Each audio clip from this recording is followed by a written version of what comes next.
WFTL. Once again, here's Gerard Campbell, along with Karen Curtis, Bill Adams, Rick Stevens, and Palm Beach Post columnist George Bennett.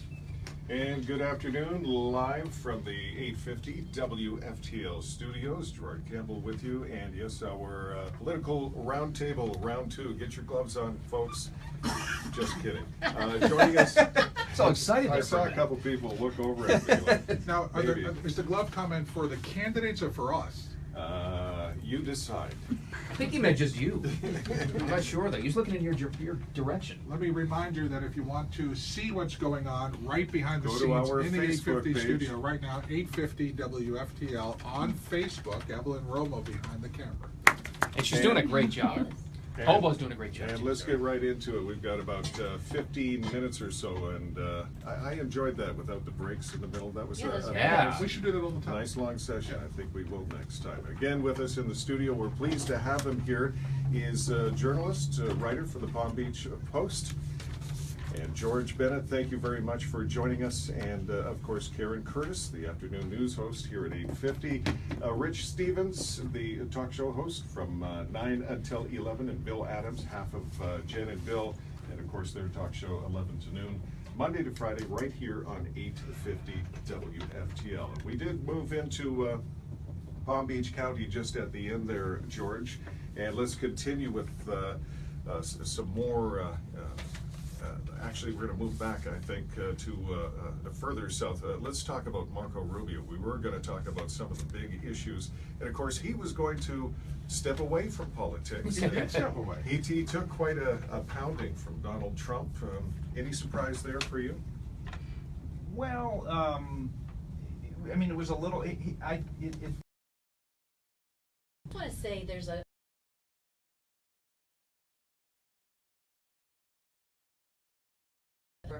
represents FPL.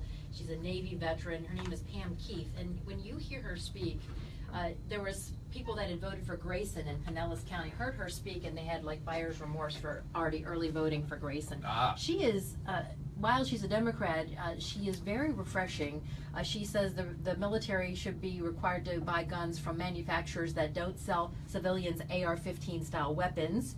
And she also thinks gun owners should carry insurance. Well, she's a Democrat, so you gun people aren't going to like that. But she has some interesting ideas, you know, and I think we're going to see her on the political map in the future because she is really an amazing woman. It's funny you say that, too, because in the short time that people have been aware of her, you know, and I know you guys had her on the other day. And 8 million or so registered voters, and to think you're just going to hop in and, you know, it just costs a lot of money to get your message out in a big state like this. So she was at a huge disadvantage from the beginning. And a local politician, George, and I'm sure you're more familiar with this person, Brian Mast, District 18. He was in the studio last week. We have him with a Joyce. lot, right? He is definitely probably the top candidate right now. George, right? He's in the polls. He's leading on the Republican side for District 18. You know, it's He's getting a little hesitant it's there. well. We had Carl Domino in too. No, sure. I mean, I'll tell you. I mean, one of the ways, you know, Mast is clearly one of the top candidates there, just because of the number of, you can tell by the number of opponent attacks that he's been taking in the last couple of days. So, you know, I think he's, you know, clearly one of the main contenders in that race. Rebecca Negron as well. You know, especially in the Treasure Coast, her husband Joe Negron, incoming state Senate president. He's been a fixture in politics there for a long time, and Rebecca Negron as well. I mean, she's been a school board member up there, so she's, you know, got a lot of name recognition. What about the sheriff's races? Big races in Palm Beach County, Broward County, also in St. Lucie County as well. Mm-hmm. You know, the Palm Beach County race I'm more familiar with. Rick Bradshaw going for a 4th term. I'll be surprised if he doesn't win outright. I mean, just the candidates that he's running against simply don't have a lot of money or organization. Could be over tomorrow. Could be over It- tomorrow. Sure, it could be. I mean, the top, if he gets 50% or more, he'll win. Otherwise, it'll be a runoff between the top 2 finishers. Of all the races, though, isn't it the sheriff race, and we talk about Broward or Palm Beach counties, isn't that the toughest to knock an incumbent out just for the nature of what the job is? I've always seen the sheriff's race or how people vote in it as this. They look at their neighborhood or their subdivision and say, well, I don't have gangs yet, and the drug problem's not too bad. I don't want to mess with the status quo. It's easier to vote in an incumbent that way. I've always seen it that way. Israel's got Ellen Birdie. Well, that's true. But that was a different story in a sense because Karen, remember in Broward County, it's a partisan race. In Palm Beach County, it's a nonpartisan race.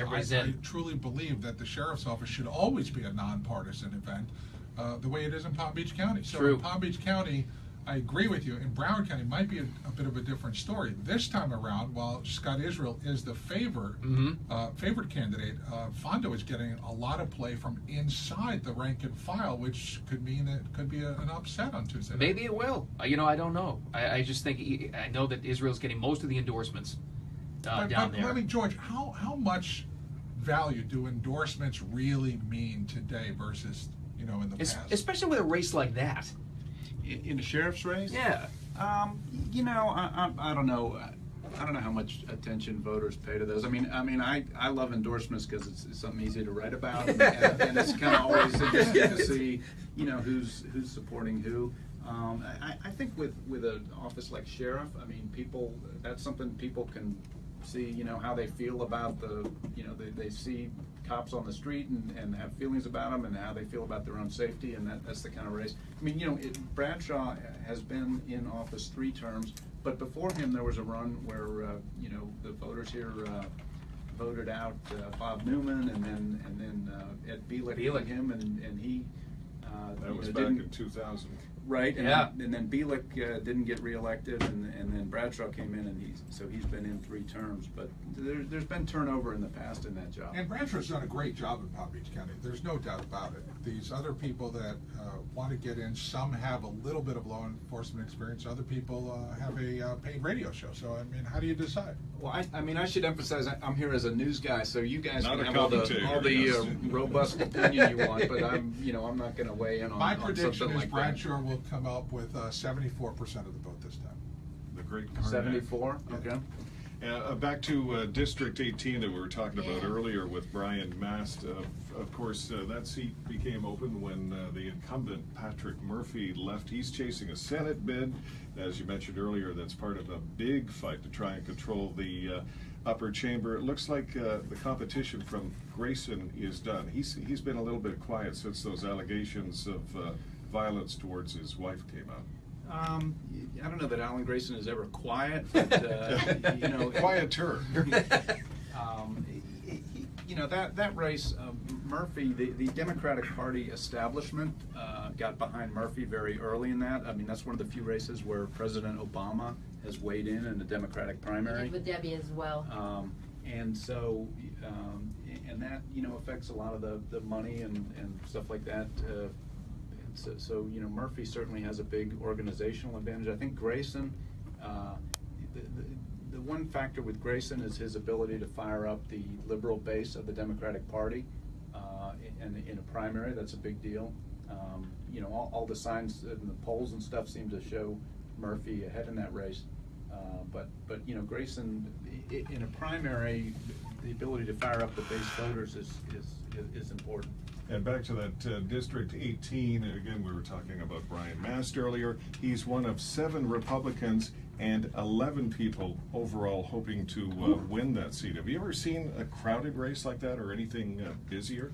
I think it's down to 6 because one of them dropped out to be a no-party candidate. They had a really crowded race last time as well in that district that Carl Domino ended up winning, and so they've got another crowded race this time. So theoretically, somebody could win that with 30% or less and be the winner. You have Brian Mast, a war hero. He lost both legs, explosive specialist in Afghanistan, and a finger. Yes. And he's now got a Harvard degree, which Carl Domino says is not really from Harvard, but whatever. Anyway, but he really presents himself very well on all the issues, and it looks like it's his to lose at this point. I mean, he really, it's hard to, when he walks in the room with those legs, prosthetic legs. Yes, it's pretty moving. And his wife is wonderful when she tells her story about how she was called to Walter Reed, and he's a fighter. Yeah, I mean, I've heard different, seen different polling and internal. I mean, there haven't been a lot of public polls in that race, people touting internal numbers. You know, in a primary, it's a low turnout primary, and so with a lot of candidates, so it's really going to come down to who's able to identify and turn out their voters. So, you know, Mast is certainly a strong candidate in that race. What about the supervisor of elections? Susan Booker is running for re-election, and Christine Spain is running against her. The interesting thing about that campaign is all of a sudden the last 24 to 36 hours I'm starting to see and hear the Spain commercials and the billboards. And the saw her billboard driving in today. Yeah, that's what I saw. Yeah. First time. Yeah. You know, day before, even though early voting ended yesterday, now she's got it up today, which is, you know. Yeah, you know, remarkably little money by either candidate has been spent in that race. That's the kind of office that, you know, you remember when Teresa Lepore ran for re-election and hanging chads, after the butterfly ballot and everything. I mean, it was a huge deal, and she was defeated. Robert Wexler and a lot of, you know, big time Democrats campaigned against her. This election has not drawn a ton of attention. So, you know, it's... Really, it should, though. I mean, Right, of all elections coming up, this one in November, and how heavily scrutinized it's going to be, that's a hell of a job. Does your gut tell you there's going to be problems? With the election coming No up? hanging chads, I don't think. Those days are gone. I I mean- mean, I'm talking dead people voting and, you know, people voting more than one. Oh, that's only Chicago. Come on. Something Here. always happens in Florida, and so, you know, I'm fully, you know, it used to be until 2000. I used to always kind of, you know, you work really hard leading up to the election, but you think, well, you know, I'll be able to rest after Tuesday night. And then, yeah, you know, ever since then, I just kind of assume the election is just kind of the starting point for the litigation and all the other Well, stuff. we have a So- lot of redistricting. There's like 7 races that are up out of 27 because of the redistricting, which makes it kind of interesting. Sure, yeah. I mean, Irv Schlossberg, who we mentioned before, is running against Jeff Clemens, who's an incumbent senator, and you know, in this district, that's you know, both of them have some constituents. Schlossberg's House district, and then Clemens has a lot of his old Senate constituents. But I mean, the lines have moved around, and you know, before there was a lot of jockeying around Right. the first half of the year between, you know, Maria Sachs as an incumbent senator ended up deciding not to run because she kind of got drawn out of a seat. And George, you mentioned Schlossberg spent over $1 million out of his own pocket. What about Clemens? What kind of money is he spending? Have you got any figures? Clemens has not spent a lot of his own money. His Just overall, yes. But between his campaign and a couple of committees that support him, and then the Florida Democratic Party has done some ads, you know, more than $1 million. So, I mean, he's, you know, in a race like that, I think there's some, you know, point of diminishing returns where you spend. I mean, so I think when you've spent more than $1 million, which Clemens and his allies have done, you know, I think he's been able to get his message out. He's been on TV and stuff. So do you think we're going to end up with runoffs on Wednesday, or do you think that we're going to have some decisions made tomorrow? There could be runoffs in some of the nonpartisan races. They got rid of runoffs in the partisan ones. So, for example, in that congressional primary with 6 Republicans running, whoever gets the most votes is going to be the nominee, That's even it. if they don't get a majority. But it's possible in you know, some of the, certainly there's a school board race with, I guess, 6 people running in the north end of the county. Yeah, it's a ton. You know, it'd be hard to imagine somebody getting a majority in that. So then the top 2 would go on the ballot in November. Your thoughts on the weather possibly being bad tomorrow and that cutting down on the already low turnout in South Florida?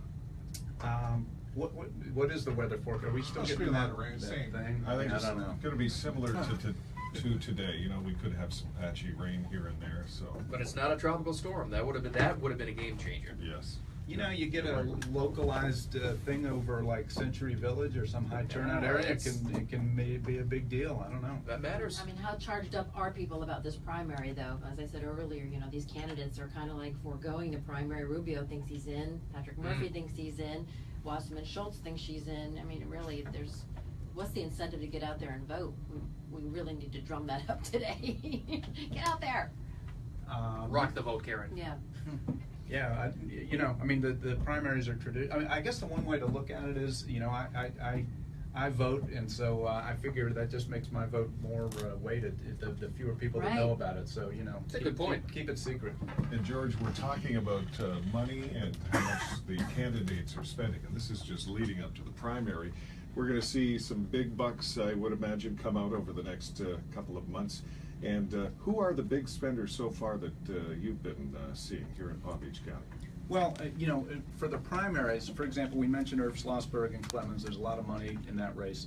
There's also another Senate primary, Bobby Powell and Michael Steinger, the trial lawyer. And Steinger's put 600-some thousand of his own money in that race. Now those, the Clemens-Schlossberg is, once the primary is over, there might be a write-in candidate, but that's going to effectively decide the race. And the Steinger-Powell primary, whoever wins that is going to be a big favorite. I mean, there is a Republican nominee, but it's a very Democratic-leaning district there. This is the first year I've seen somebody spend money on a hot air balloon, though. We saw Oh, that yeah, out of the Rocky, we had him on too. Yeah, running for Senate. He's on the Democratic Tampa side. area, yes. Right. Yeah, he had a big blimp parked over I-95 here last week. Normally, politicians want to avoid any association with hot air.